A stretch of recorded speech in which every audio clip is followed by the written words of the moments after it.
Sir, क्या ये सच है कि दुनिया में इस वक्त केवल ट्रंप और मोदी, सिर्फ इन दो नामों की चर्चा है? And finally who will emerge as the winner on the world platform? देखो, इसमें दो बातें। ये पहला पार्ट तो फैक्ट है बिल्कुल कि इस समय पूरे संसार में मीडिया में सब जगह दो लोगों की चर्चा है, ट्रंप की, नरेंद्र मोदी की। ट्रंप की चर्चा तो है और नरेंद्र मोदी इसलिए कि ट्रंप जो महत्व दे रहे हैं भारत को, जो नरेंद्र मोदी को महत्व दे रहे हैं। इजराइल उनकी प्राथमिकता है, देखिए यूक्रेन उनकी प्राथमिकता है, लेकिन वो क्या है कि भारत वाले प्राइम मिनिस्टर को, भारत के प्राइम मिनिस्टर को बुला रहे हैं वहाँ पे जो है। तो मैसेज गया है अराउंड द वर्ल्ड कि इनकी निकटता, फिर पुराना बैकग्राउंड है इसका जो है।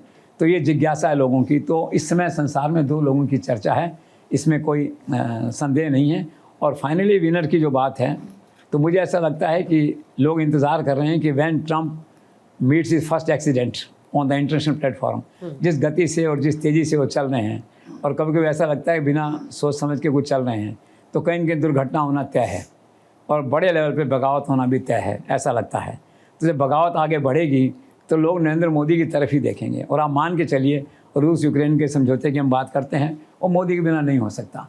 तो आगे जाके क्या है कि अल्टीमेटली अगर 1-2 साल बाद आप देखेंगे ट्रंप का अगर स्टाइल ऑफ फंक्शनिंग यही रहा, हर किसी से भिड़ने का, धमकाने का, नई घोषणाएं करने का, एक्वायर करने का, तो स्लोली क्या होगा, Narendra Modi will emerge more higher, जिसे कहते हैं more stronger in the international scenario, ऐसा मुझे लगता है।